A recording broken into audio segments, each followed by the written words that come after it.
جائیں گے؟ دیکھیں میرا ایک ایمان ہے جب تک آپ کو اللہ نہ مارے آپ مر نہیں سکتے. آپ کبھی بھی یہ نہ سوچیں کہ آپ کو کوئی مار دے گا. جب آپ کا مرنا لکھا ہے اور وہ اللہ نے لکھا ہے اس سے پہلے کچھ نہیں ہو سکتا, نہ کسی ملک کا, نہ کسی قوم کا, نہ کسی ایک فرد کا.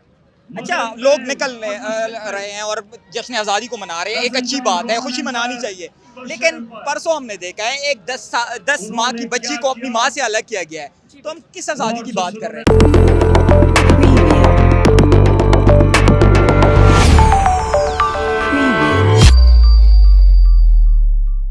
السلام علیکم میم. وعلیکم السلام. کیا نام ہے میم؟ سائمہ.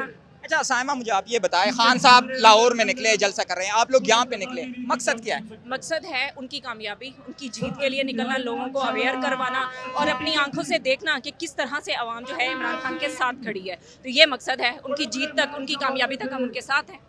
نہیں تو مین وجہ کیا ہے, کیوں باقی پہ اس سے پہلے بھی تو 14 اگست ہوتے رہے, لیکن اس دفعہ خان صاحب کی کال پہ اتنی بڑی تعداد میں لوگ کیوں نکلے؟ کیونکہ یہ جو جنگ ہے نا, یہ حقیقی آزادی کی جنگ ہے. اس کو حقیقی آزادی کی جنگ کا نام دیا گیا ہے کیونکہ یہ امپورٹڈ حکومت کے ہاتھوں میں ہم پڑے ہوئے ہیں. ٹھیک ہے, آپ کے سامنے مہنگائی دیکھ لیں جو ہو گئی ہے.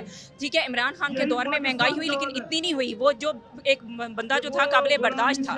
پہلے 14 اگست اس لیے ایسی ہوتی تھی کہ ایک عوام پہ ایک ممکن سا بوجھ تھا. اب جو ہے بوجھ اس قسم کے زیادہ ہو گیا ہے کہ اب ہم اس آزادی چاہتے ہیں, اس قوم سے, اس طرح کے لوگوں سے جو چور ڈاکو ہم پہ بٹھا دیے گئے, ہم ان سے آزادی چاہتے ہیں. اسی لیے جو ہے اس کے لیے اسپیشل نکلے. اچھا میں مجھے یہ بتائیں, 75 سال ہو گئے ملک کو آزاد ہوئے, ہم حقیقت میں کب آزاد ہوں گے کہ ہمیں باہر کا ملک یہ نہ کہے کہ آپ یہ کریں یا نہ کریں؟ جس دن اس ملک کا بندہ خوددار ہو گیا, اپنی عزت کو عزت سمجھنے لگ گیا. دیکھیں جب تک آپ خود کو عزت نہیں نہ دیتے, آپ کو کوئی بندہ کبھی عزت نہیں دیتا. جب تک آپ خود کو خود عزت نہیں دیتے. اصل میں ہماری قوم کا مسئلہ یہ ہے کہ ہم خود کو عزت نہیں دیتے. ہم وہی پچھلے 30 سال پرانے جو جیسے ہم دیکھتے ہیں کہ ہمارے باپ دادا جو تھے, چلے جی ووٹ دیتے آ رہے ہیں, نون لیگ کو دیتے ہیں, جس کو بھی دیتے آ رہے ہیں, پی جی آئی کو دیتے آئے ہیں یا پھر جو ہے کسی کو بھی دیتے آئے ہیں, تو وہ جو ہے اسی طرح سے اسی ٹھپے پہ مور لگاتے آ رہے ہیں. اویئرنیس نہیں ہے ہمارے لوگوں میں کہ ہمیں کیا کرنا چاہیے, ہمارے لیے کیا بہتر ہے. ایکچولی ہمیں خود کو جگانا ہے. ہماری حکومت کہہ رہی ہے کہ اگر ہم امریکہ کے خلاف کھڑے ہو جائیں تو ہم مر جائیں گے, فاقوں پہ آ جائیں گے. دیکھیں میرا ایک ایمان ہے جب تک آپ کو اللہ نہ مارے آپ مر نہیں سکتے. آپ کبھی بھی یہ نہ سوچیں کہ آپ کو کوئی مار دے گا. جب آپ کا مرنا لکھا ہے اور وہ اللہ نے لکھا ہے اس سے پہلے کچھ نہیں ہو سکتا, نہ کسی ملک کا, نہ کسی قوم کا, نہ کسی ایک فرد کا.